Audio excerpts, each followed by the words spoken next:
So to your question, I have a 7-year-old daughter and a 5-year-old son. I have a daughter who lived a week, so she is an immortalized angel. And then I have two stepkids that are 10 and 8. Wow. So busy. Got a lot going on there. Definitely a lot going on. You have a few siblings, or at least one that I'm very familiar with. Yeah, everybody knows about the one, but I have a few more. I have a sister and we have an older brother also, and I have 3 stepsisters. So, Busy family as well. yeah, complicated. I appreciate your time today. So we got connected through Jay Lang, who is so lovely, and I've been working with her slash friends with her for about 3 years now, 3 years. How do you know Jay? Jay got in touch with me when she was, I guess, writing a book, and she wanted to include me, as a, I guess, an extraneous character, a dubious character in her book, I suppose. And then, I guess when she started working with you guys, she interviewed me for an article, um, for the site. And I have to say, it was probably one of the best interviews that I've done in a long time. She asked some Hmm. great questions and talked about some things that I don't usually get asked in interviews. People, try tend to pick the low-hanging fruit, you know what I mean? But, she but she's got some other interests, and she was actually quite familiar with a lot of my work, so it was nice. Yeah, it was really good. I really enjoyed it, and I still think it's one of the best interviews that's that I've done in ages, so, I'm yeah. happy to hear that. I will pass that along. She's such a lovely woman, and I guess that segues nicely into kind of a bit of background and why we're here. So, I'm in Vancouver. I was born in Toronto. I am 45. I spent 14 years in and around Toronto, and then at 14, I left middle school. I grew up around Avenue in Eglinton, Avenue in Lawrence. Yeah, Avenue Okay. in Lawrence. What school did you go to? I went to John Ross Robertson. Okay, I know of it, but I went to North Toronto, so Oh, cool. yeah. I I Yes. I did 2 years at North Toronto, ninth grade and part of 12th grade. Yeah.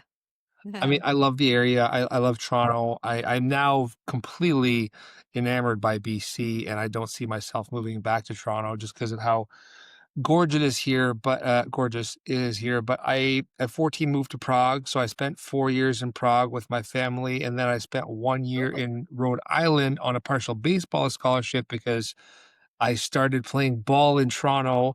Uh, Very fun fact, totally random fact. One of the dudes on my North Toronto All Star team from like age 11 to 14 was a guy named Julian, who is the son of Mr. Geddy Lee. So there's all these weird small connections that just kind of kept happening. Um, when I moved back to Toronto, I fell in love with computers. I fell in love with web design, and I really just started developing sites, which led me to Pure Grain Audio, which was the first music site I had that evolved into what V13 Media is today. V13 Media, most people don't know, is Elite Speak, the internet language of mixing numbers and letters. So V13 is just Elite Speak for the French word la vie, life, because for me, a quote that always resonated with me was Nietzsche saying, "Without music, life would be a mistake." So, V13 is all about it is all about us being interconnected through frequency and vibration or music. So that's kind of like, my path. I had a day job and I worked for startups and I worked for BlackBerry and I was their global music manager. And I basically started, ran, and then shut down the BlackBerry equivalent of iTunes. I did corporate event planning. I did huge account management for a company called Two Cows, based in Toronto, a big tech company. And I was like really not into any of it, like, I was always working for someone else, and I've been in and around music my entire life, and 3-ish years ago, I decided to just do full-time entrepreneur, and so we launched V13 Promo, which is a artist development agency. We launched V13 Press, so we're now doing some publishing, and, through conversations and being encouraged/bullied by friends and family, I started the podcast because they realized, and I realized, that it was probably the best way to promote all of these different things by simply having really good conversations with people within the industry, about the industry. So that's kind of like the really quick elevator pitch. There's two important side notes. One is that I'm a big believer in love. So everything we do is based on love and logic. For me, that is the full picture. 1 plus 1 is 3. Love and logic are key for me, and I really wanna try to do right by the industry and artists and creatives, and hopefully reinstill in society this crazy idea that you can have different views, but still get along and still have a conversation. There's nothing wrong with that. Like back in the day when you and I were growing up and people didn't care what we did politically or religiously because it was how we showed up. It was our character that mattered. So that's who I am. And the reason why I'm so enamored with music is because my grandfather founded SOCAN and my mom was the general manager of CBC Records. So like I come from a lot of music, but I also want to do everything on my own. Wow. That's pretty, crazy provenance you got going on there. I like to give that little pitch because I really find that it helps the guests and I kind of get on the same page, and then it allows for a more engaging conversation. So I'm Okay. talking to everyone. I recently had Biff Naked on, and I think that was the second or third time I spoke with her. I was really lucky to speak with Darby Mills recently, and now I get the pleasure of speaking with you. Um, all kinds of different people from the industry. And so that's kind of the background. The vibe is Anthony Bourdain, but the conversational style of Joe Rogan. So just very back and forth. No politics, because I want to talk about love, logic, mindset, mental health, and obviously your fascinating story writing, being on books and the art shop and music and sommelier. So that's what we're getting into today, if you're cool with it. I'm totally cool with it. As a matter of fact, I'm pretty much on the same page with everything you just said. I actually I have a song called Peaceful Nothing because I've well, you can't really help people's ideas are so polarizing these days, Mhm, and I've just you can't really get into a conversation with anybody about politics without it going totally south. And I don't really care, I mean, everybody has a right to their own opinions, but I'm not really willing to give up people that I love mhm, just because of a ideology that may change over the years. It's just like they believe one thing one day, they, might not believe it next week. And so why bother breaking down the relationship just for something that's temporary and fleeting because we all change, and I mean that's just the nature of life. And it's all about the moment for me, mhm. really. And love and logic, I love that. I love that. That's good. Thank you, I appreciate that. You know what, I totally agree Sometimes with I you. gotta toss logic out the window though, so, if it's has anything to do with art, it's like sometimes logic doesn't enter into the equation, you know? That's a very good point too, and we can unpack that. I've referenced this guy before. So, um, when I first moved to Vancouver, we ended up in North Vancouver, and on the same street where we lived, just down the road, there was this amazing, single gay German guy, skinny little guy who smoked like a chimney, who owned a record shop. Like, it was a vinyl shop, but it was more than a vinyl shop. It was like a repair shop. You walked in, and it was just like electronics everywhere. He was fixing record players, and pandemic was still happening at this time. So I came in, and, people are being more cautious about what they're saying, what they're doing. Uh, I don't care. I'm just myself. And I'm talking to him. I said, hey, like, thanks so much for being open. Can I take a look around at the vinyl? I love music. We had a really nice chat. He told me a bit about his background, and then we started to get into politics. And I said, this is my opinion on it. And he stopped me. It was so funny. This little guy. I'm 6 foot 6'1", 220 pounds. This little guy. He stopped me. He had all his energy. He said, "Don't have an opinion." I said, "What do you mean?" He said, "I've learned to only have positions because just like you said, Astrid, everything is always shifting. So you might disagree with me politically on this thing, but you and I will talk for 30 minutes and then I might shift your position 1%, 10%, and you will come out of the store having a different angle on what you believe just because Yeah, of that." So that's why discourse has long been so important to me because how do we learn and grow and improve and understand and relate and get along if we don't do that fundamentally to start with? that's right. Yeah, you're absolutely right. Yeah. So how much of your art is rooted in expressing certain ideas versus just a feeling? Like a lot of artists will just create from feeling like, I don't know what happened. Something came over me and this is what I painted. Whereas other people are specifically designing around a concept or a conversation. Well, for me, it's different every time, really.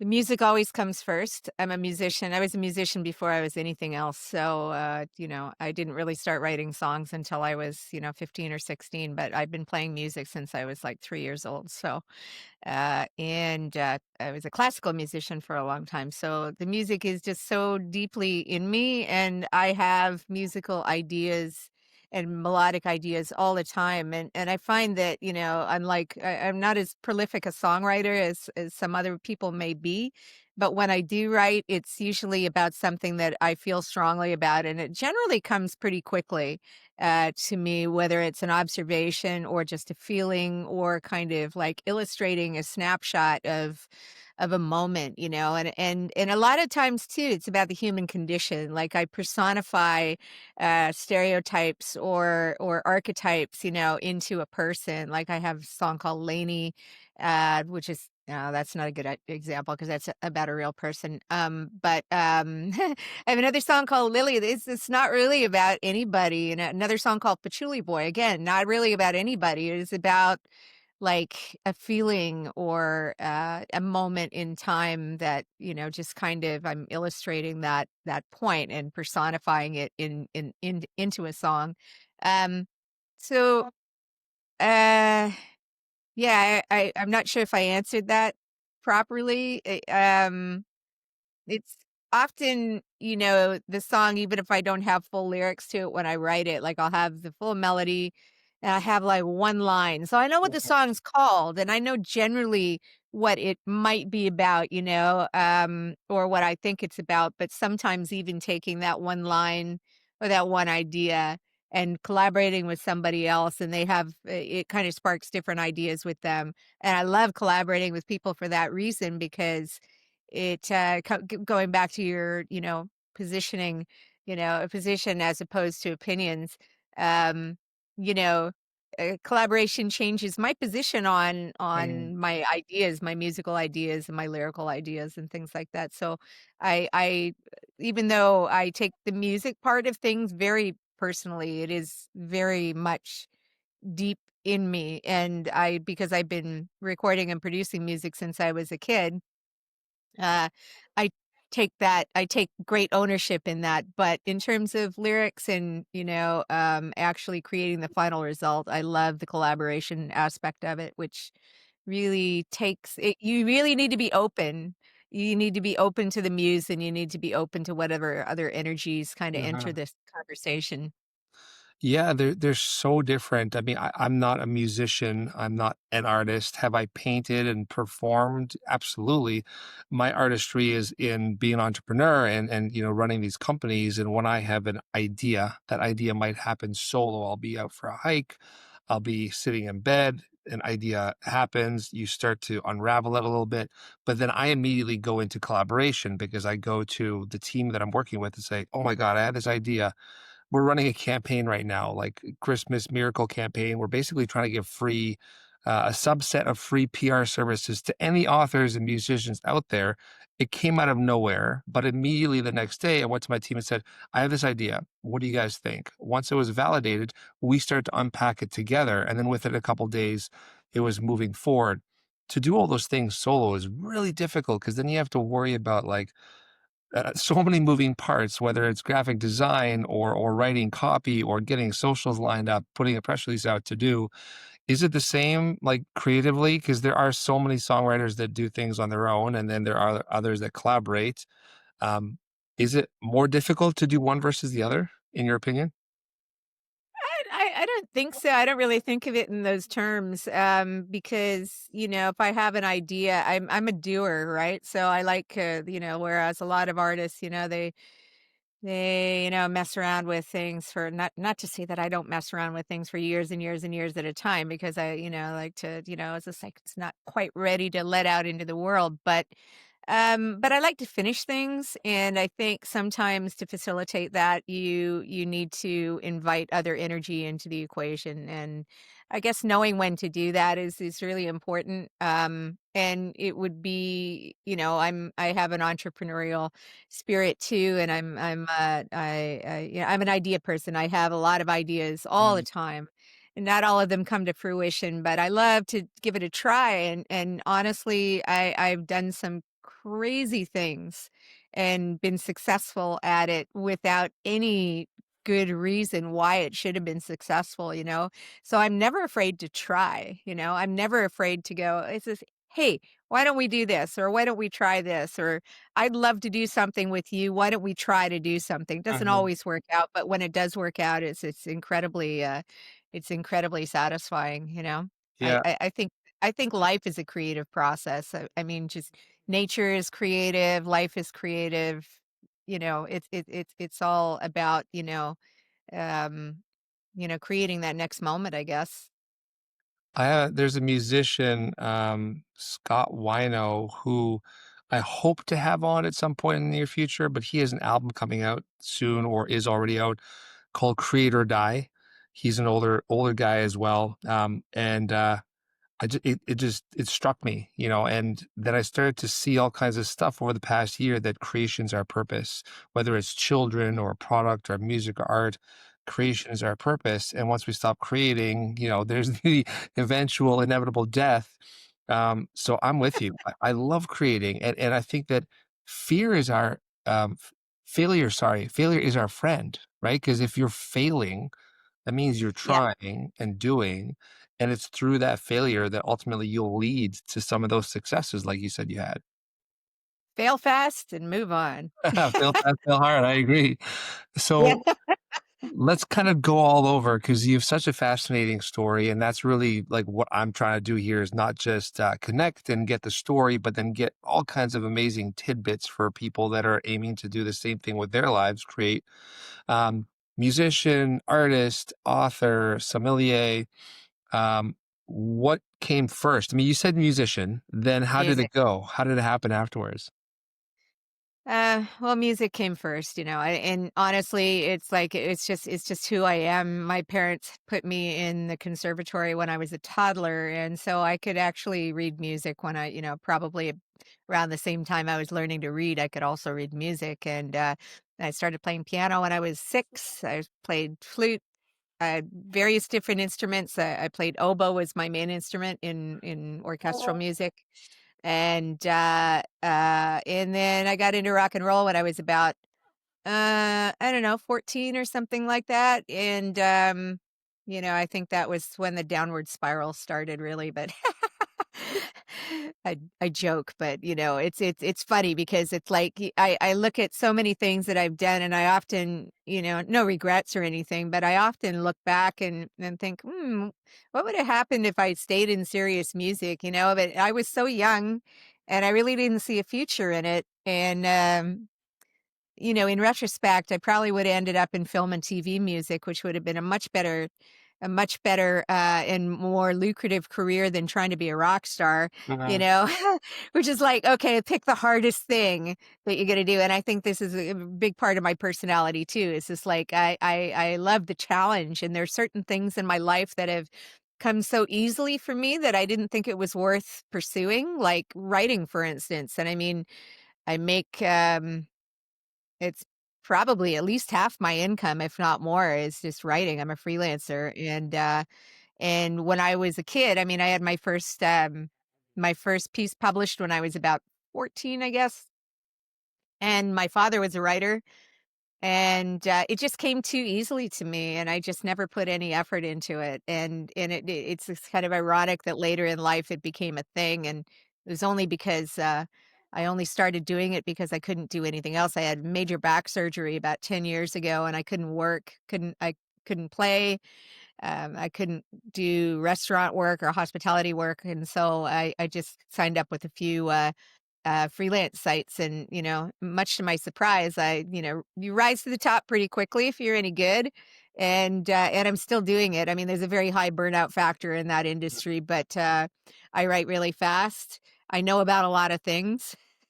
I know a little bit about a lot of different things, and so I've outlasted a lot of people there, and same with the wine business. It's like, go figure. I was in hospitality. I always thought I was unique, actually, in being a musician and also being in the wine business. But I was touring, and I was also, in between tours, I was working in restaurants and bars. I was a bartender, just to kind of fill in time in between for cash money. And I was getting kind of burnt out on that. And then I discovered that there was probably a future in wine. I was actually working with an orchestra contractor in Los Angeles, and somebody said these magical words to me. They said, "Well, the only thing that you need to do to have something in common with the suits at the studio is know something about wine or play golf." And of course, I'm not much of a golfer, so I decided to kind of apply myself to the wine side of things. And again, once I started learning about it, I wanted to learn more. And I think this is my biggest downfall, is my curiosity about things. It's like something cool comes across my desk. It's just like, I might not have time to do it, but yeah, I want to do it. I'm going to figure out a way.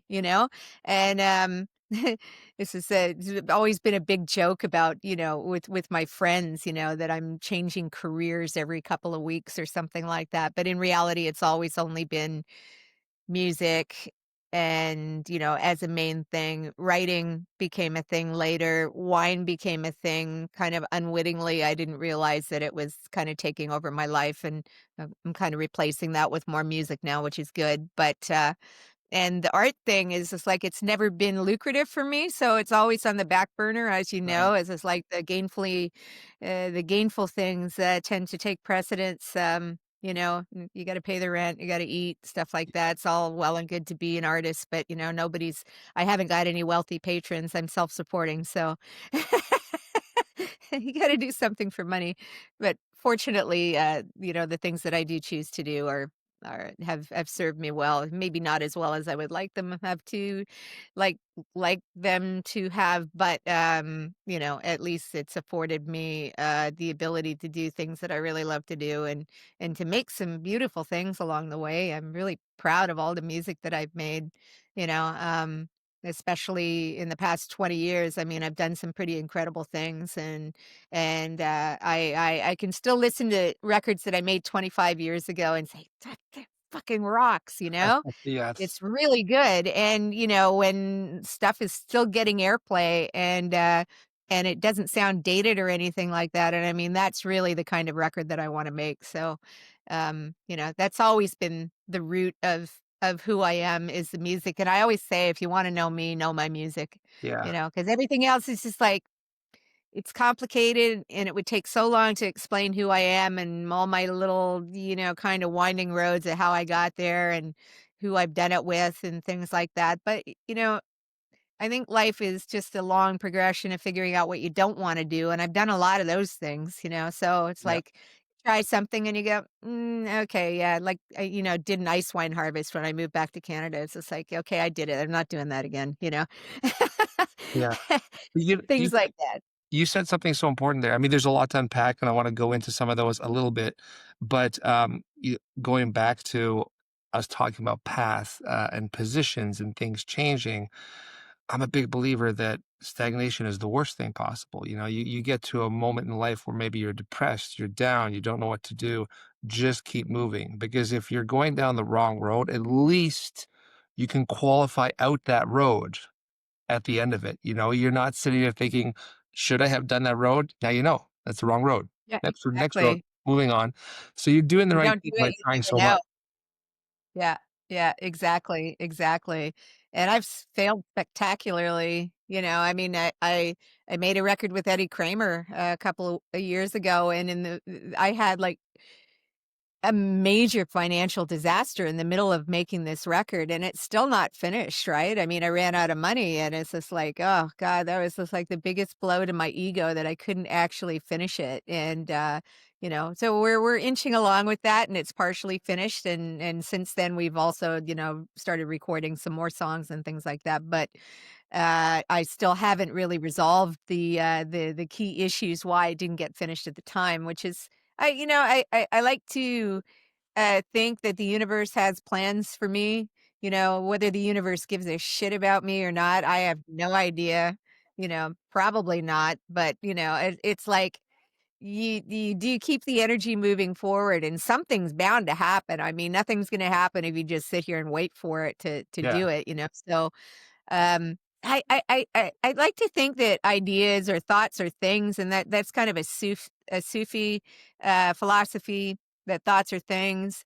And so I like to act on thoughts. And if I have like some crazy thought and I'm just sitting on the couch daydreaming about something, it's just like, and then you have a crazy idea, and most people would just like kind of let it fly or let it pass. It's just like, no, I'll pick up the phone and I'll call that person and say, hey, what do you think about this? And it's those moments, it's acting on those moments, actually leads to more meaningful conversations. And even Mhm. if it doesn't turn out exactly the way your crazy thought, was shaping it in your mind, it's at least something. It's something else. It might turn into something even better, which it has so many times in my life. So I'm a believer. I believe it.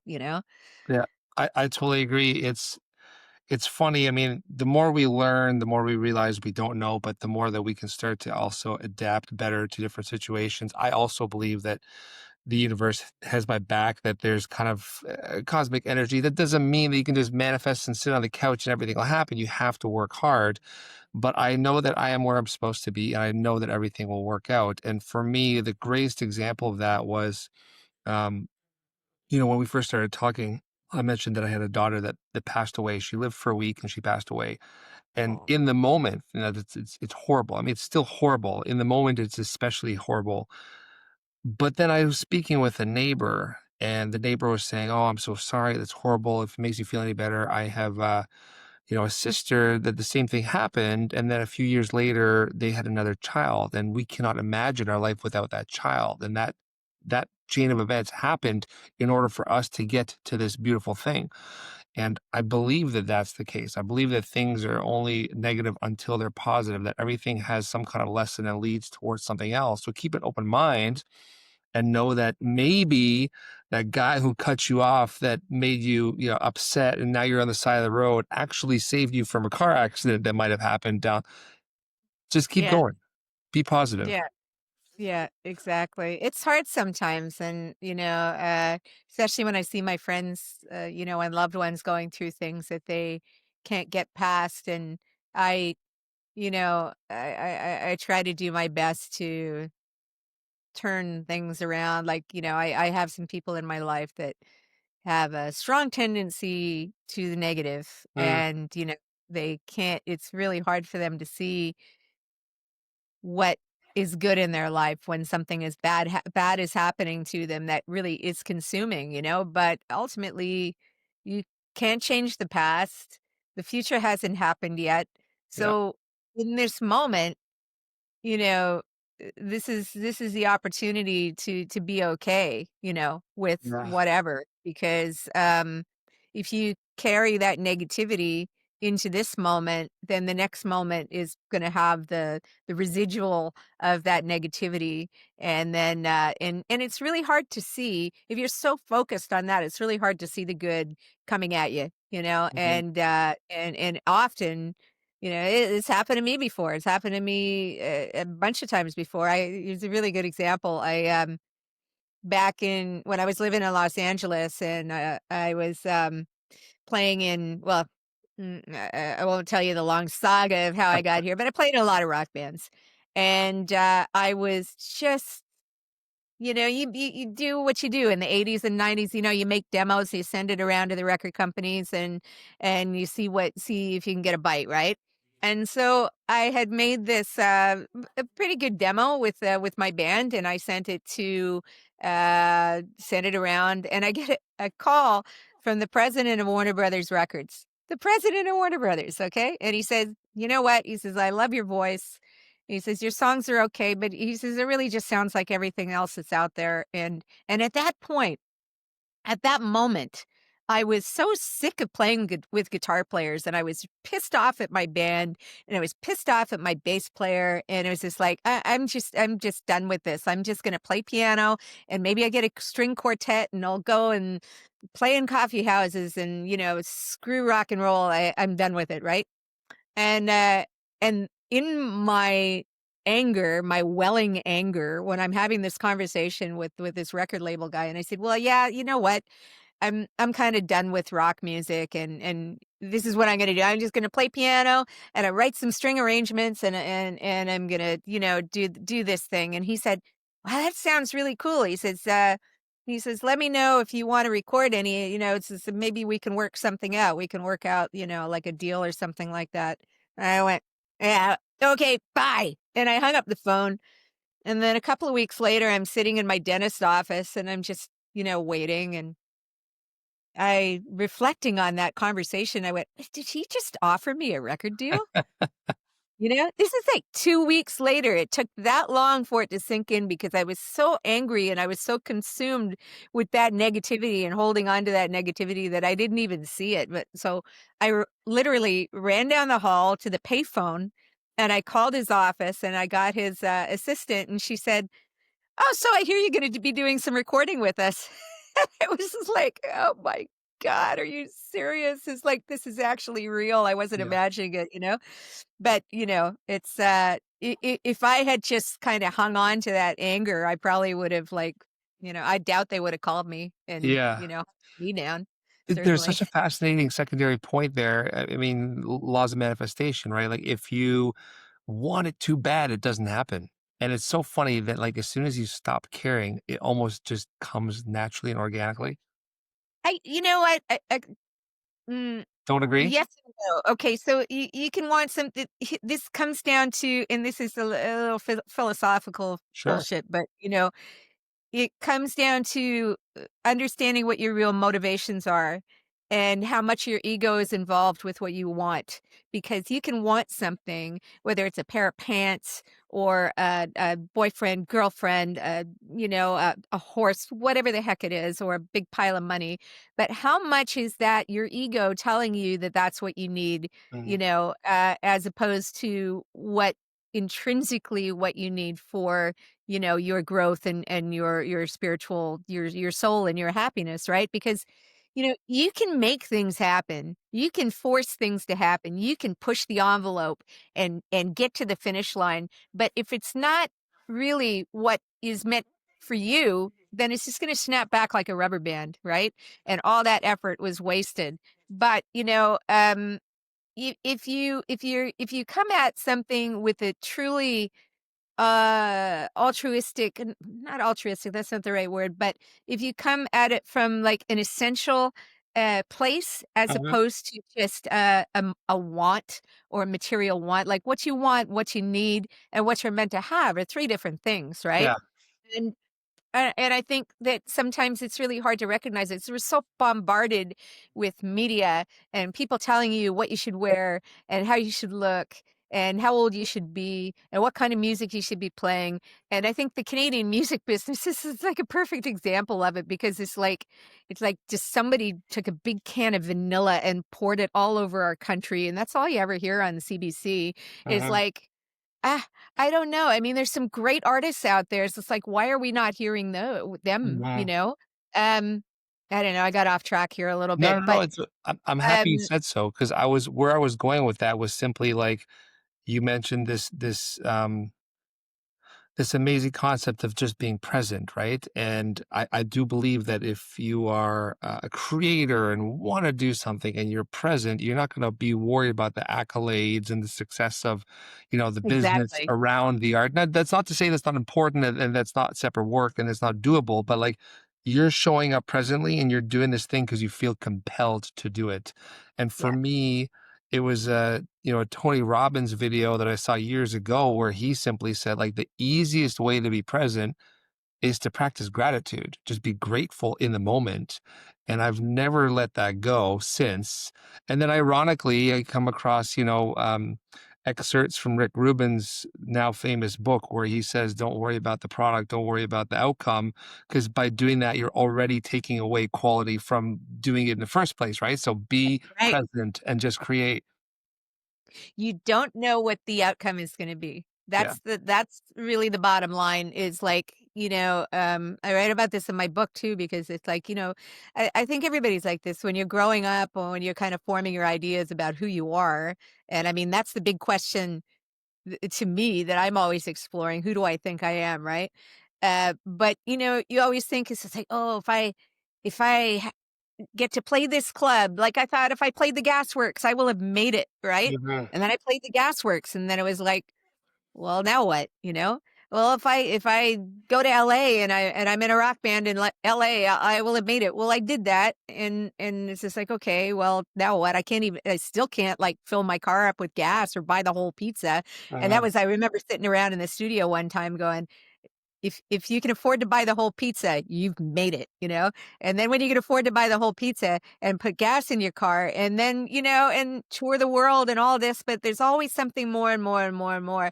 And I think that if you have such a strong focus on what you think the outcome is going to be, then often you'll miss the real essence of where you're supposed to be. Like Yep. if I wasn't open to possibilities and open to uh, things that, ideas that people ask me to do, whether it was like sessions or jobs or working with certain bands or things like that. If I wasn't open to it, if I had said, I'm a rocker. I'm not working with a country band, I never would have got to, do sessions with some of the people that I did and do some of the coolest things that I've done in my life and the things that I'm most proud of, I mean, I could, my 15, 16-year-old self would have laughed Yeah. at me if anybody even suggested some of the things that I've done in my career But it would sounds have seemed ridiculous to me. yeah. It sounds like, you have a strong sense of self and that you are a happy person and that allows you to be grateful and present. There's so many people, and I was guilty of this as well, probably still am at many times, where you start to say, like, oh, you know what, like once we move, the relationship will get better. Once, we have a babysitter and we have this stuff, things will improve. Once I just get a bit of cash flow, I'll feel better about my business. That's not being happy. That's not being present. And so many people live like that rather than just saying, you know what? Life is a chaotic hot mess of garbage right now, but I'm alive and I'm healthy and I'm happy and that's all that matters. And then somehow everything else slowly starts to get better because you look at it through a different lens. Exactly. Often it's just a matter of, the energy that you bring to it and your perspective. I mean, it's kind of like here's an analogy, if you take like a scene from a movie, if you change the music, Yeah. it completely changes the vibe and the tone of it. You can go from a romantic comedy to a horror film like in a second just because of the music. And that's the same, I think that's a perfect analogy for changing your perspective because if you're always bringing this dark cloud to everything you're doing, that's all you're going to see. That's all Yeah. you're going to see is that cloud. There's that music connection again. I mean, I tell my kids, like, when there's something scary on, scary being relative, because for them it might be Hocus Pocus, for me it's Blair Witch or whatever. But something scary comes on, and I tell them just naturally, just cover your ears, turn off the audio, and all of a sudden it becomes so much less scary. It So did. It good did. point that you made. Let me ask That's you good. something. I used to because I hate roller coasters, but my friends would always force me to go on a roller coaster, one roller coaster every year. We go to the X, and it's just like Yeah. they make me go on the flyer, and it was just like even watching that thing was so scary. So when I get on it, I just like shut my eyes like that, and then I was fine. I was fine. My eyes were closed. Turn me upside down. I don't care. One of the senses being dulled. I can see you. So, we talked a lot about position or perspective and also gratitude. I want to ask you something, and I'm gonna tie it in from a personal story. So, I remember my dad once telling me, "Stop comparing yourself to me, or don't compare yourself to me, because you're never going to be as successful as me." And at that young ego point in my life, I got really mad, and it almost made me say, "Screw you! I'm gonna do like 10 times better." Fast forward a few years, I've realized that what he was actually trying to tell me in his bad English way of explaining it was, don't compare yourself to me. Compare yourself to yourself and be happy with yourself. And when you wake up, be happy and be enamored with what you're doing, with what you're creating, with your path, with your journey. Don't sit there and say, I want to do this. Say, I want to be this. I want to be this man. So with that said, what's it like growing up the sister and daughter of two, very successful people in their own right? Well, neither of them are. Well, one of them arguably, but my father was a very humble man, Okay. and he was very much a people person. He loved people and he was curious and he loved to laugh and he loved nature. And here's the guy who you'd see on TV on Hockey Night in Canada, and then on the weekend he'd be pulling out stumps with his Chrysler, and chopping wood. I mean, that's who he was. He was just a guy, right? And he lived very humbly and frugally, and he came from poverty. He knew what it was like to have nothing. He built Mhm. his career from nothing. So it wasn't like anything was handed to him, and I think what he instilled in me was that anything that I wanted to do was possible, but you have to be practical about it and have a plan. Took me a while to figure that out, of course, because my father wrote a column for the newspaper. He wrote for the newspaper for many, many years, and Mhm. but he was a very early riser, and he would get up at like 5 in the morning and go down, and he would work for a couple hours, and by the time I woke up, he was done. And so he would make me breakfast, and he would take me to school, and he would do things with me, and he just didn't look like he worked at all, So to me, it was just like, oh, well, you just, you be a cool person, and then the money will just come to you, right? So Right. So that was a hard lesson that I had to learn later in life, because he never really taught me about those things. But nobody ever told me that I couldn't accomplish the things that I wanted to do. Except for my mother, I mean, she didn't particularly want me to be a musician, and I don't think she really understood how important it was to me. She was very proud of me when I became a sommelier. Mhm. Uh, but the rest of it, I think she thought I would grow out of it for some reason. I don't know why, because, she was the one that, pushed me into lessons and stuff like that when I was a kid, and that's the direction that I went. As for my brother, it's like, again, nobody really thought that he would make anything of himself when he was a kid, but he struck out on his own, and he was very fortunate to have launched his career during a time when things were very open, Um, and there wasn't like the competition that there was. And if you were any good, it's just like people really wanted to come and see you, so I mean, all things considered, it was right place at the right time for him. And he just built on that, and he had very, very good management, that really cared about him and took care of him through the years. And he's been very supportive to me too. I mean, obviously music is a big connection that we have, and I sang with him for the better part of 15 years on his records and touring with him and things like that. And we still kind of speak that same language together. We right. understand each other, and I opened his Canadian dates on his tour this year with the Chrome Hearts, and hopefully we'll be will be supporting his tour this year too as the only opener, so he tells me. So it's yeah, and it's really exciting for me. It's not the first time he's asked me to open for him, but Yeah. it's the first time it's actually happened.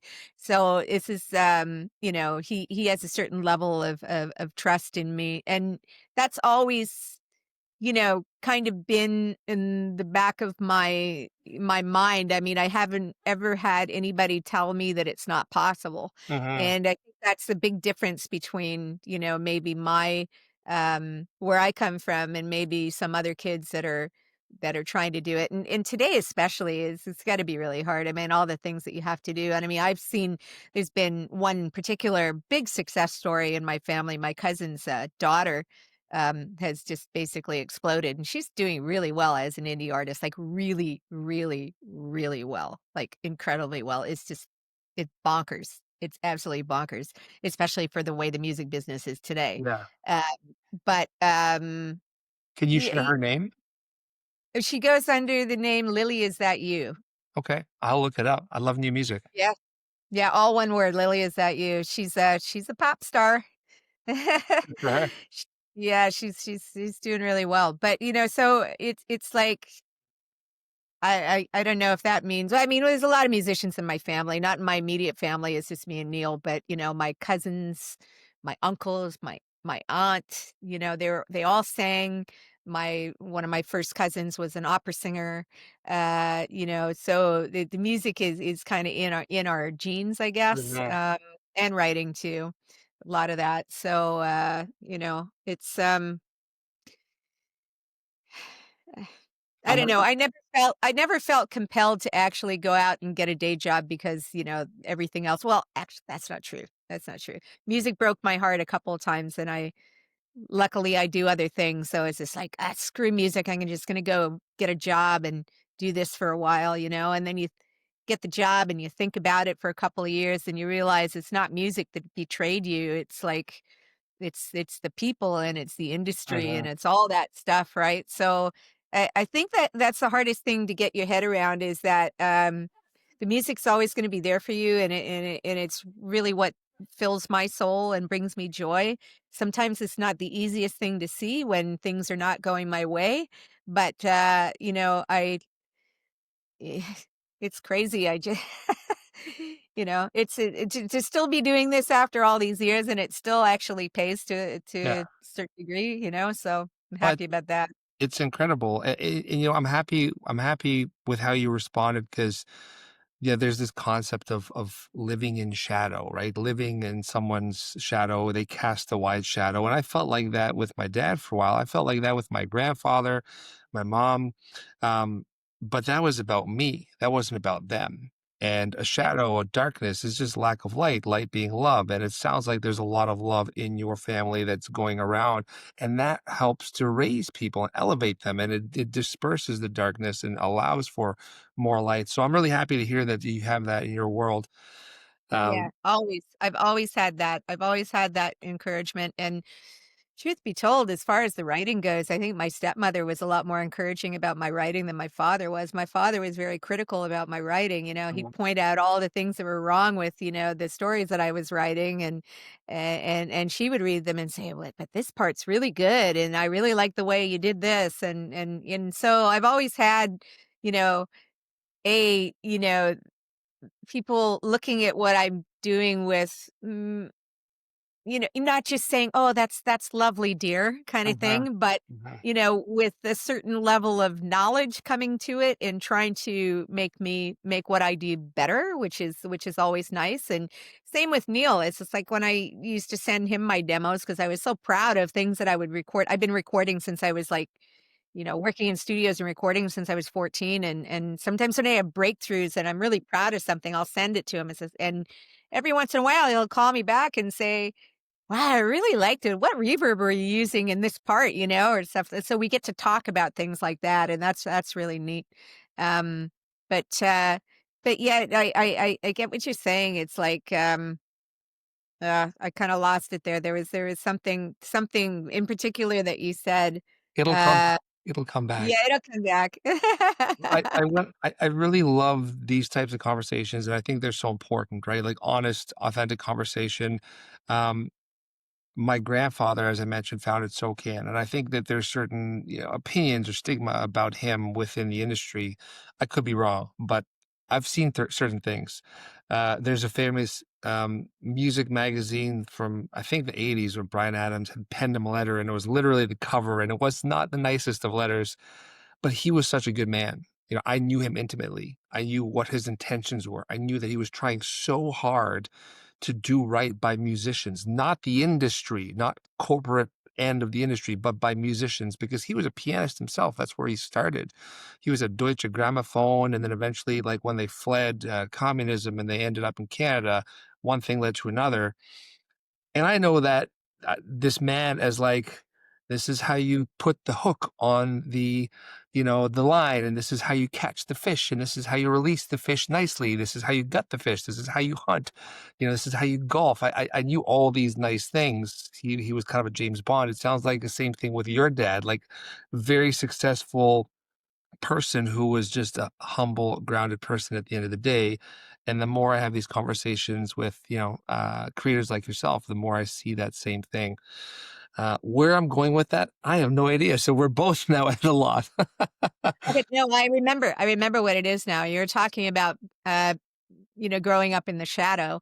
And I think the shadow has mostly been cast by other people and people outside of my family, not people in my family. I've never felt like I was in anybody's shadow that way. But, when my brother started to become, well known in the early 70s, actually, he was this folky guy, and, he wasn't necessarily cool, but he was everywhere. He had the top Mhm. number 1 and number 2 songs of, like, 1971, and so he was everywhere, and then all of a sudden, people started treating me different, and when I started getting into rock and roll, it was just like, that was the shadow because everybody's just like, "Oh, you're trying to be this or you're trying to be that," and and it's ridiculous because it's like what you can't change what people think, and it's just like Yeah. back then there was no internet.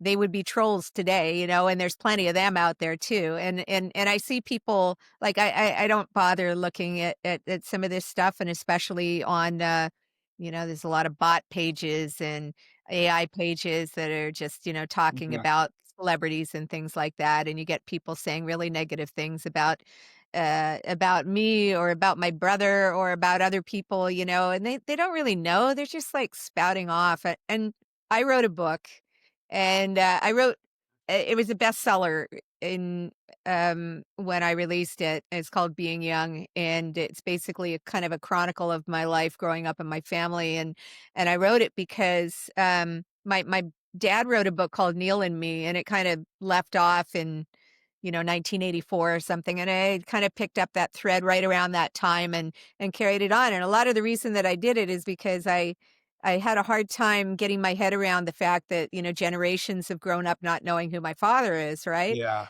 He was just such an integral part of Canadian, culture, when I was growing up, and people know who my brother is, and it's really funny. It's just like I had this experience when the book was I was still actually doing readings, for, after the book came out and it was getting some publicity and stuff like that.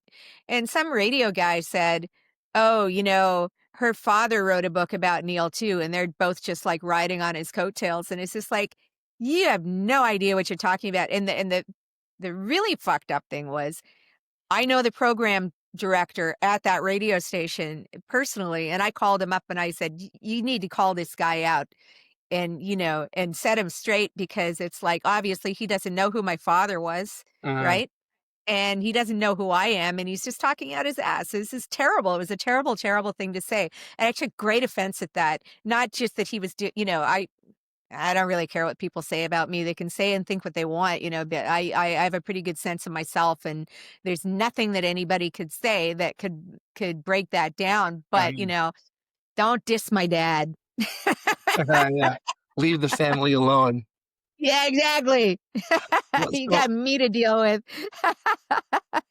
that's just such a perfect segue because I mean, we could probably talk for hours about the fact that you were in a glam metal band or a hair metal band and that you have like, rock roots, even though your music's mostly singer-songwriter, folky adjacent, and I call it there's so acid folk. yeah, I mean, there's just so much, and the people that you've played with, and the fact that you've played on the some of the biggest stages in the world in front of tens, if not hundreds of thousands of people, et cetera, et cetera. But I really want to talk about like mindsets and endurance in the industry, and then I'd love to finish on wine because personally, I find that like the most fascinating of all of this. But you mentioned 84, that the story continued for 84, which is around the time that like your discography starts. So you've been doing this for a while. Yeah. What is, family aside, what is the secret to endurance, in the industry, to being creative and to keep going with creativity? Because I work with so many artists, whether they're writers or painters or musicians who they release an album, they're like, okay, now it's going to be huge and someone's going to pick this up. They don't keep going. They stop, like what's the deal? Tell me what you think it is. Well, it comes back to, not trying not to focus too much on the end results and trying to take opportunities where they come, and for me, the music is the thing. I'm big into albums, as an art form, although, most people are really releasing singles these days, and that's kind of where I'm not even gonna say where the money is because there's no money in songs. But, it's about creativity really, and I think that if you are making music just strictly for the end result and thinking that you're gonna get like XYZ or this amount of money out of it, then you're kidding yourself, and really that's no reason to do it because you're just gonna be frustrated and you're gonna quit at some point. And, mind you, I know people, that have been in some of the bands that influenced me when I was growing up, and I was sneaking into bars to see them when I was like 14 in Toronto, going to the Piccadilly Tube and places like that to see bands like Wireless and Triumph and Rush even. Mhm. Uh, Triumph used to do nothing but covers. They did a set of Zeppelin, a set of Hendrix, and oh, what else? I don't know, said it something else anyway. But, it's like the band Wireless and one of the guitar players in it I became acquainted with later in life, and I had to tell him, is like, "You made me wanna play guitar. You were the reason that I wanted to play guitar, and I would go and see you, and I would go home and try to copy your licks and stuff like that." And the guy just, he got married and he had kids and he had to get a job and he kinda gave up and he says, "I haven't touched my guitar in, 30 years." And I was just heartbroken. It's just like, wow, I just don't really understand that. Like, even if, the business side of things didn't work out for you and stuff like that, I don't understand what would make somebody stop playing. And I think for me, the endurance aspect of it is just like, it's just who I am. It's just who I am and what I do. And it's the greatest joy that I have, like, and I have to preface that by saying, I do a lot of solo shows, but my greatest joy is actually playing with a band, and I don't get that to do that too much because, that's a financial thing, I mean, Mhm. you look at the gigs and how much they're paying, and it's just like, "Can I afford to pay a band? Can I afford to play how can I do this with as many people as I can with the money that I've got?" And, I've toured with as many as 9 people on stage before, and that's really hard. Yeah. It's a lot of mouths to feed and stuff like that, and sometimes you don't really wanna work that hard, but I think the endurance part about it is, like, just figuring out how you can do it and make it work. And how I did it was just like, okay, well, I can't afford to pay a band, but I can still play. I can go out there and play solo and I can still gig and stuff like that. I just did a solo tour in the Netherlands and it's actually quite a bit easier because I don't have to schedule around everybody else. I don't have to worry about, whether my guitar player has his own bathroom or, whatever little peccadillos they want to come up with on any given day. Had it up to here with managing personalities, but but it's still, it's still like the ideal and the idea that I might be able to open some more Neil shows this year has me so excited. Not just for the fact that, being on stage in front of that, because it's just such a rush to be performing in front of like thousands of people, it's great. But playing with these guys, there's nothing like it. Yeah. It's nothing like playing in a band with people, and I think that's just, like, what keeps me going is just like, "Okay, I gotta push forward," because and if it's not on stage, it's in the studio, and that's what I love that. I mean, if I could figure out a way to make money from just recording, yeah, I'd be a happy camper, but unfortunately, it doesn't work like that, you know? Well, it You gotta get out sounds there. That's the only way to make music and make money these days, so yeah, performance product and maybe, there's one other publishing. Perform the 3 Ps. It sounds like that's SoCan too. I was very pleasantly surprised at my most recent distribution, and that was because I've been doing so many shows, and I've actually taken the time to submit, the shows, for payment, and, it's like, wow, I couldn't believe it. It's just like, "Ah, okay, so I got paid to do the gigs, and I actually get paid again? What a concept." yeah. Well, I mean, that's a good point, is Makes there's me wanna so book many more things gigs. yeah. There's so many things within the industry that artists need to know and need to do in order to be successful. But it sounds like what you're saying is that art for art's sake, that for you, it's just the creation, it's the performance, it's maybe connecting with other musicians or an audience that just allows you, maybe not allows, that forces you, that compels you to keep going. Um, Yeah. Well, I mean, it's really where my heart is. That's the joy. So it's like I got to keep trying as long as I can. Like not we're not getting any none of us are getting any younger, right? But yeah. and I look at my band, I mean, we're all in our 60s, right? But we're still rocking pretty hard, you know? And I've seen the videos. It's like we sound great, we look great. It's like why not? I'm going to do this for as long as I possibly can. And then when when I'm too crippled to walk across the stage or something like that, I'll just, focus on the writing a little bit more. But I think entertaining is a little bit in my blood now too. I've been performing since I was 9. I've been playing professionally since I was 12. This is in Mhm. the classical world. And so I've always been very comfortable in front of people, and it's something that I love to do. It's not something that everybody can do. I know very accomplished musicians that get stage fright, still, even after performing for many, many years. But I feel right at home on the stage, and whenever I have the opportunity to do it, I do it. So I'm always looking for ways that I can make that happen. Yeah.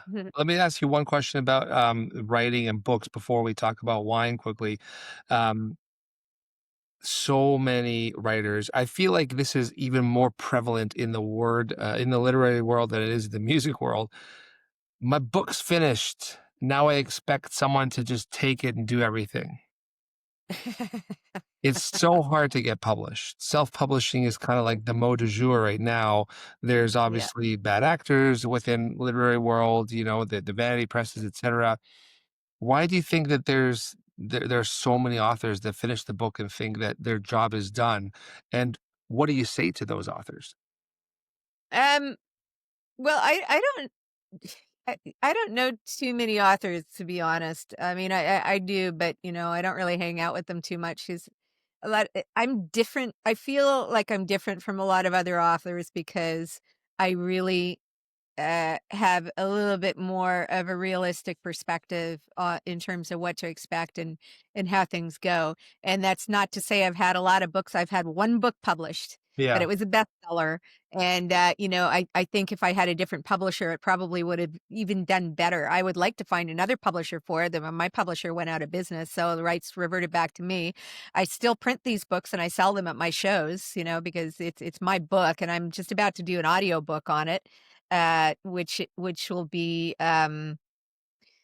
great to do because a lot has happened since 2009, and I really want to fill in the blanks. And it's for me, it'll be like I just sell it at my shows, and it's a big item on the merch table. I always sell out. So if there's any publishers out there that are looking to pick up something something like that, talk to me. But I have like probably one, 2, 3, 4, 5 books in my back pocket, just like that. I don't really have the time to work on it. The next book that I'm going to write is, I I live, in a wine region called Prince Edward County, and I've Mm, been here since, the wine region was, like, basically in its infancy, so I know everybody, and, unfortunately, there's a few people the key people in the industry in this region that have either passed away or are retiring or getting sick or just getting out of the business and stuff like that, and I feel like it's really important to tell the stories of the families and the people and the wineries that actually, spawned this wine region because, we're winning awards for Pinot Noir and Chardonnay all over the world, and it's really world class stuff. So, and I feel like I'm the person to write it. I think this will be a niche book. I think they'll probably sell it in all the wineries and sell it all over the county, but it probably won't have much of a life elsewhere, and that's okay. But I just really want to tell those stories, and I think that's important. In terms of writing in general, I mean, I have some fiction that I would like to release, and I have this story that I've been working on. I've actually optioned it in different like screen formats, and it was made into a short film at one point. So it's got some legs, and I just don't have the stomach for producing another movie. yeah. I want to finish it, and so I started writing the novel, but then I kind of tore it apart and I changed the timeline, and it's back to square one again. So it's kind of like my life's work in a way. One of these days I'll finish it. But writing to me is like something it's free, first of all, you can just sit down and write anywhere. You don't have to be a certain age or look a certain way to do it. And people read, this is the thing that was really fascinating to me after I published the book. And especially since it did so well, I had more people that found my music through my book than the other way around. Go figure. Yeah. Music is a very subjective thing. You either like it or you don't, but everybody reads. So, as a it really sucks that the industry, but all these industries, the music industry is changing, the publishing industry is changing and stuff like that. So, I mean, it was bound to happen. I feel really bad, but you got to blame the publishing industry itself because there's never been any sense of urgency in that industry, and they were very, very slow to pick up on trends and people's trends and how they're consuming content and things like that. And the publishers just dragged their feet so much, and now bookstores are going out of business and Yeah. everything's online and things like that. So you only have yourself to blame if you can't read the writing on the wall, you know. So it's kind of like the way what happened to my publisher, and it's happened to all but the biggest publishers too, I think. There's such a massive increase in volume of content too, right? I mean, if you look at Yeah. music 20 years ago, the global music catalog 20 years ago versus now is tens of Oh, millions of songs more. A book, ridiculous. there's so many more. I try to Yeah, instill in all of the writers and authors, authors and musicians we work with that if you're not going to invest in yourself, you can't expect other people to invest in you. And what was in the industry is not what is or what will be, right? So you can't just finish an album, do this, and then start shopping for a label. You have to take the fight out of the judge's hands, so to speak, and do things on your own. So if you're going to set aside 5, 10K to record the album, write the book, make sure there's a percentage of that that's set aside to find a team or find people to work with that can help yeah. get it out. Because if you It do can the help get thing it to the next stage. Exactly, because, exactly, the reality of it is like and a lot of people think, "Well, I don't need a publisher, I can just, put it on Amazon." But, the problem with that is if you don't promote it properly and you get no sales, then you have absolutely no chance yeah, of getting a publisher because you're gonna say, "Well, here's my manuscript." It's like, "Oh, you sold 5 copies on Amazon and it's been out for, 7 years. So, sorry, next." And this is the same with the music industry because agents, managers, labels, all they're looking at is streaming numbers now, which is ridiculous because it has nothing to do with anything. agreed. It has everything to do with algorithms and whatever they do to game the system. I worked with playlisters before and I understand what they do, but financially it makes no sense. It makes absolutely no sense. So I don't really put any effort into it. And it shows.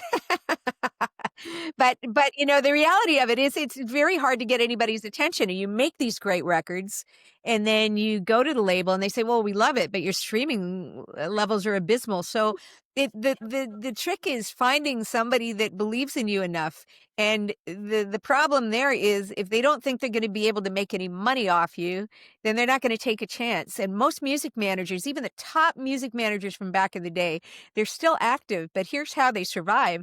They charge the artists a consulting fee. They don't, it's not like the in on the old model, right? You have a manager, they go out and do the work for you and they take a percentage of your income. Well, there's no income anymore, right? So you as an artist, you have to pay them to do the Yeah. work. And then you have to pay again, you have to pay for the playlister and you have to pay for this and you have to pay for that. And at the end of the day, what's it worth? It's like, "Oh, we got your streams up to like 10,000 or something like that." And that's wow, that's worth about 20 bucks. You know? Yeah. It's just like it doesn't really make sense. So you have to go out there and play.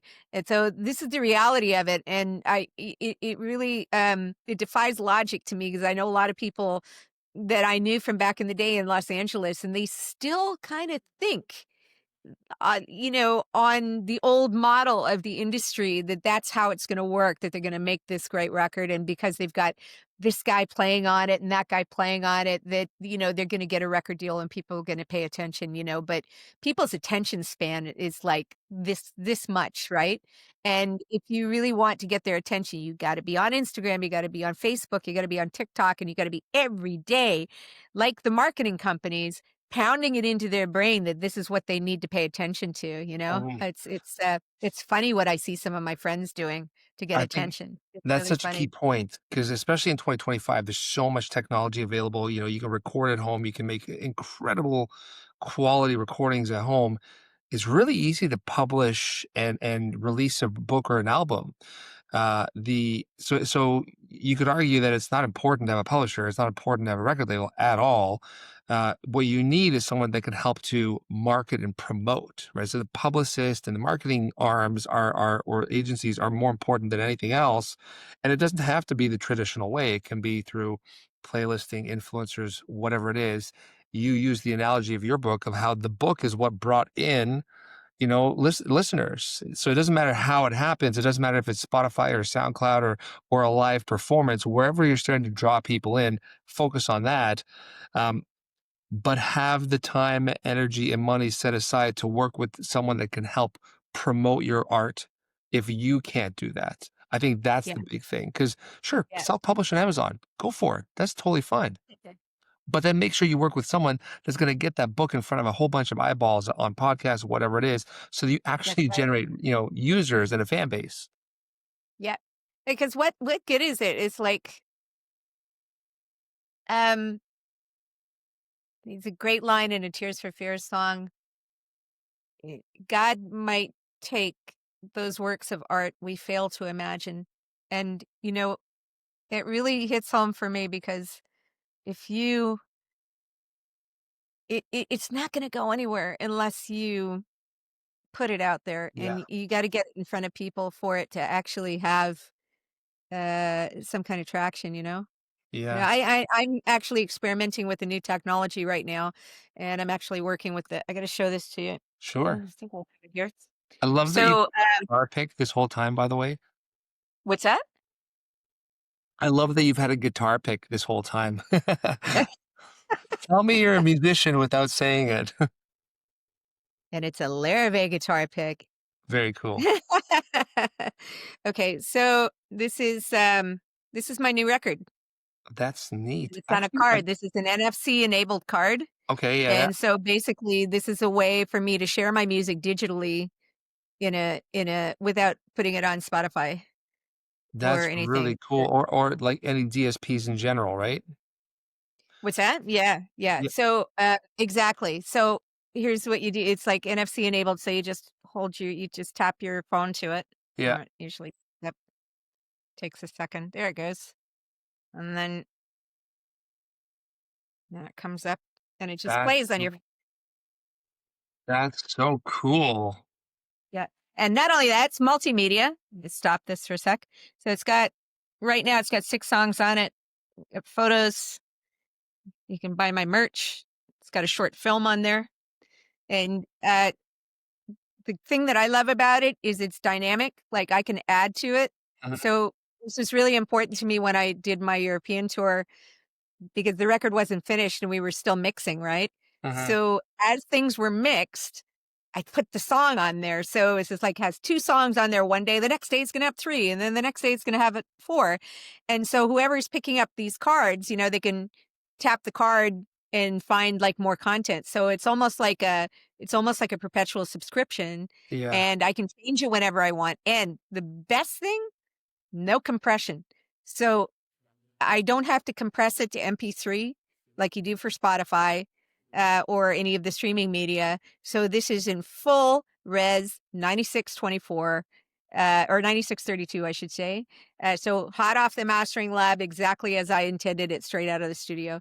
So this is a way for me to share that music, and I'm actually going to do one for the audiobook and one for my previous record, and add some bonus tracks on there and put the artwork, all the artwork that didn't actually make it to the album cover. I can do that. So it's super cool, eh? Yeah, what's And the name of the company? it's musical bead. Musical Beat? Yeah. Alright, I'm gonna check that out. That's, highly fascinating, and I wanna see if I can leverage that for our artists as well. I'll send you one. Please, that'd I'll be send you great. one. And if you I'm working with him. The guy that actually invented this, he has a patent on it, and he's an artist too. And he is basically created it because he wanted to give something to artists that was for the artists so they could control their content, and so he's never going to license it. And if you are interested in it, you can go through me and I'll get you a discount too. He turns it around really fast and they're cheap, like they're cheaper than CDs. So Alright. I'm gonna yeah. hit you up about that. Why Yeah, yeah, don't yeah. why don't we just quickly, talk about wine? Because I don't wanna keep you all day. Okay. I'm sure weekend awaits. So I'm with this artist last night, Jared Carrier. She's an incredible woman, and, we've butted heads over the year that we've been working together, but we both love each other, and, through conversation, through discourse, through transparency, we are on the same page and, are gonna continue working together. But I'm sitting there having a steak and a glass of Barolo. Not I don't know a lot about wine, but I do know that being a sommelier is like a lot of freaking work, and you gotta test your butt off to get there. So I was enjoying this little Italian wine with my steak, and I had to ask you, what the hell is the journey like for a sommelier? It sounds like it's wild. Well, I think, going back to what I said about I love a good challenge. When I started learning when I started learning about wine, I very quickly realized that no one human could know everything about wine, and then I thought, "That is so cool. That is so cool," because it's like no matter, and still to this day, I mean, I've been doing this for 20, 30 years now, in the wine side. I've been in hospitality for about 40, well, straight out of high school, so I'm not even gonna count the years there. But, I still learn something new every day. Every day. It's still fascinating to me. I can talk about wine all day and all night, it's still, something that I'm really passionate about, although, I don't particularly wanna work with, restaurants anymore. They kinda suck the life out of you, to be honest. But I love what I do, and, my niche in the wine industry is as a wine buyer. I basically spend other people's money on wines, whether they're collectors or, restaurants building a wine collection. And another thing that I do is I win Wine Spectator Awards for restaurants. I've been working with the Restaurant Awards program at Wine Spectator for 30 years, Mhm. and I've built a lot of really high level lists, from scratch actually, and I know how to do it, and I know what the awards committee is looking for. So, it doesn't seem to be as important in the wine world anymore as it used to be, but it still is to some people, and I still love doing it. Go figure. It's just like really fun spending other people's money on wine. It's great. It's like the fun part about it and getting to taste it first too. So I think, my joke is that, and I developed a taste for Grand Cru Burgundy. I knew I wouldn't be able to afford it. So I figured had to become a professional and then people would give it to me. and it worked out pretty well like that. But, I have 3 sommelier certifications, and I was also a candidate for Master of Wine at one time. Wow. I lived in Napa Valley, when I was doing that, and I was sponsored in by another Master of Wine. That was, quite a journey. I actually dropped out the year I was eligible to write the exam because, I was touring with Neil, and I was actually I thought that I had gotten really lucky with all my assessments thus far, like, I was 2 years into it, and, I just thought that my luck is gonna run out eventually, and I Mhm. don't know if this so I felt like I had to choose, it's like in this is who I am, it's just like if there's a choice between music and something else, music always wins.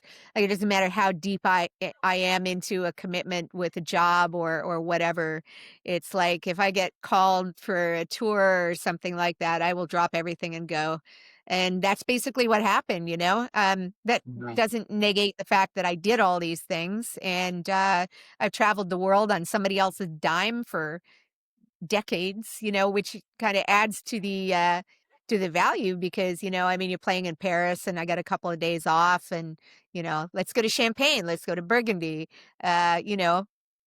things like that. I've got connections all over the world, all through Italy, Spain, France, all these places. So, and of course, California and throughout Canada too. And I've been all up and down the Okanagan also. Mm. So it's kind of fun, I still have a lot of fun with it. I just actually was the MC at a charity wine event over this past weekend, called the Judgment of Kingston. They model this. It's a charity competition, and they pit Prince Edward County wines against other regions.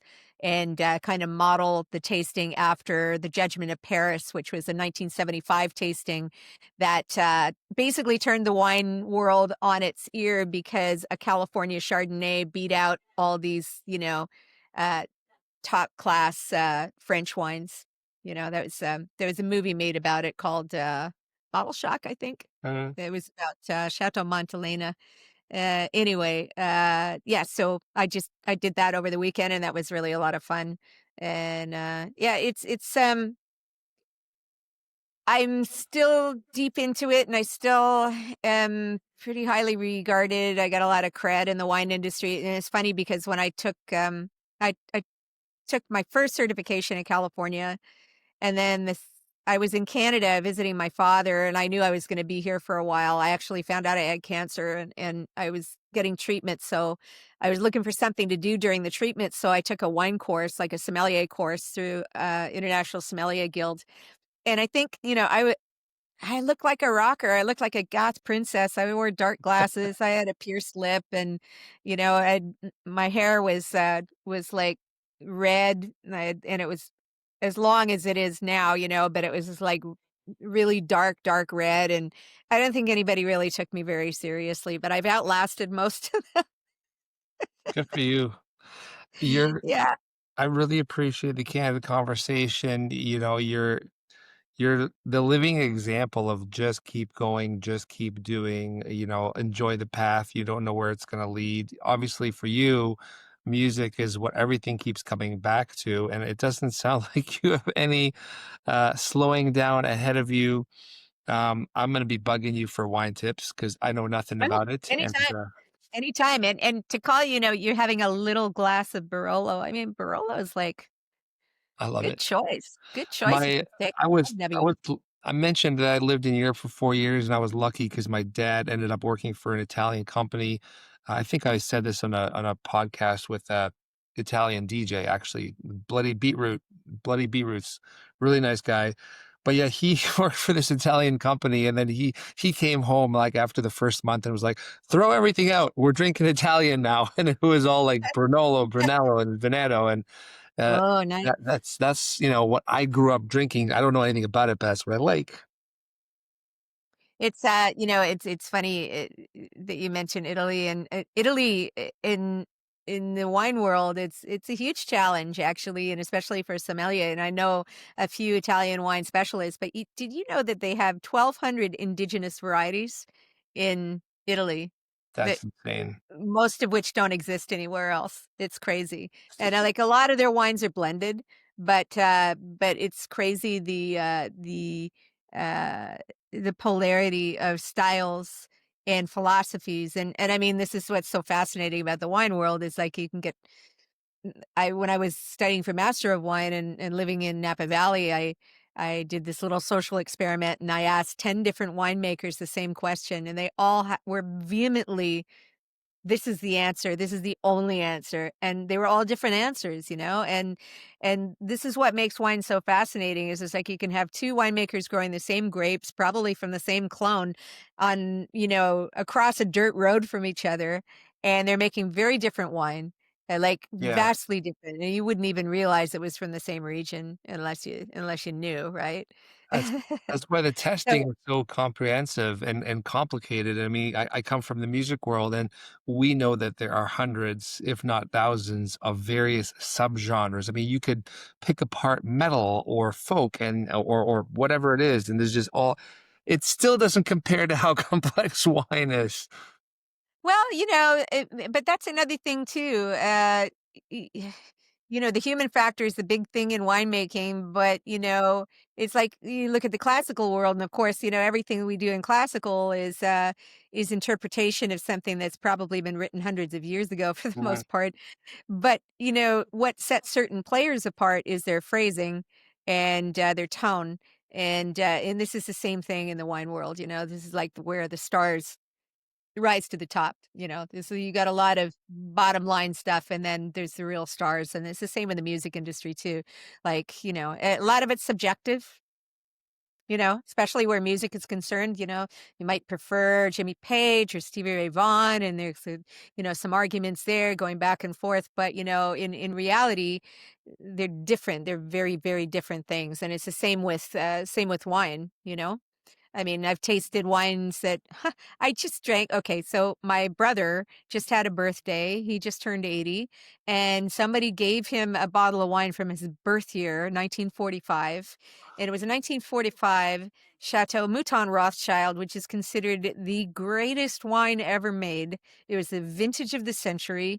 And I've never had the pleasure myself, but he waited for me to come and open it for him and enjoy it with him. So I got to taste this like 80-year-old wine. It was just like, it was mind blowing. It was absolutely mind blowing to think that an 80-year-old wine could have such freshness and complexity. I mean, provenance aside, because Yeah. this is like one of the top growths in Bordeaux. But it was amazing. And the fact that he waited for me is just like, no, I want to do this with you. It was so cool.